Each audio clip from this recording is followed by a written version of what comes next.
Now, uMkhonto Sizwe is marking its 60th anniversary today. Deputy ANC President David Mabuza will address the celebration at Freedom Park. The party's armed wing was formed on the 16th of December 1961.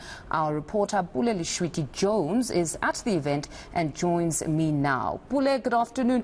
What's the mood amongst members of the disbanded uMkhonto Sizwe today as they mark 60 years since the forming of this armed wing? This is supposed to be a very prestigious day for the ANC's military wing as well. But of course, this has been muddied by nothing but divisions, amongst which we know is now the disbanded uMkhonto Sizwe. And of course, the other council, which was the eNCA council, which was led by the likes of Gregory and Tatisi. And what we've seen now, some sort of also pushback from some members, such as fired ANC member Carl Niehaus, who have continued to fight tooth and nail to try and ensure that they can revive the eNCA, which has now been disbanded. The focus about this was to try and create unity amongst the eNCA and of course the eNCA Council in preparation for the interim conference.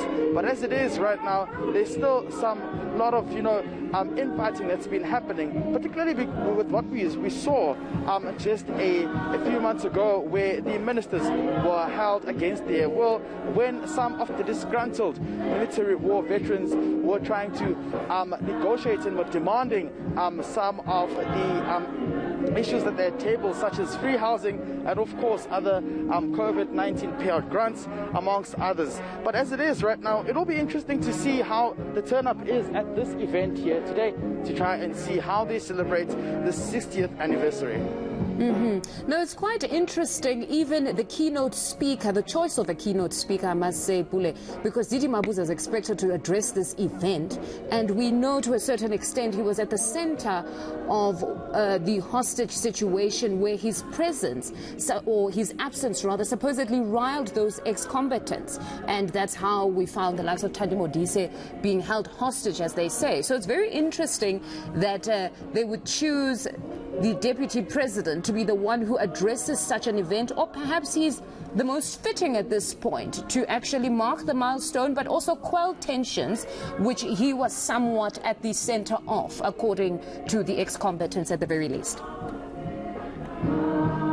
Definitely, and in his capacity as the chairperson heading that task team, his mandate was quite clear, to ensure that they can try and resolve the issues of the disgruntled military veteran members.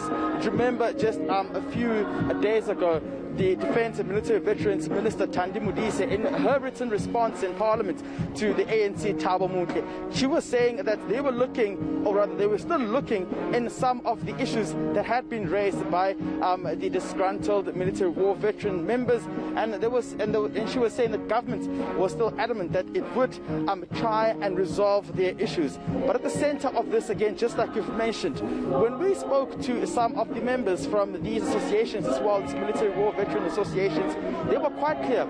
They were quite clear on the basis that they had said that they hadn't been receiving adequate feedback from the Deputy President, David Mabuza, and that their call was that they wanted the President, Cyril Ramaphosa, and of course the Deputy President, David Mabuza, to meet them and try and see how they can find each other halfway.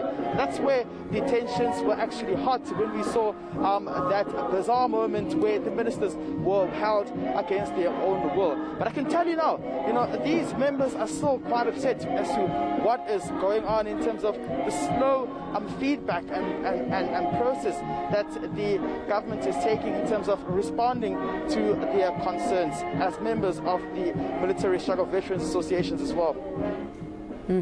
No, perhaps this is his moment to now account to them personally after what happened with that hostage situation. No, Pule, we'll be watching that address very closely, and we'll touch base with you a bit later on. That's eNCA reporter Pule Letshwiti-Jones.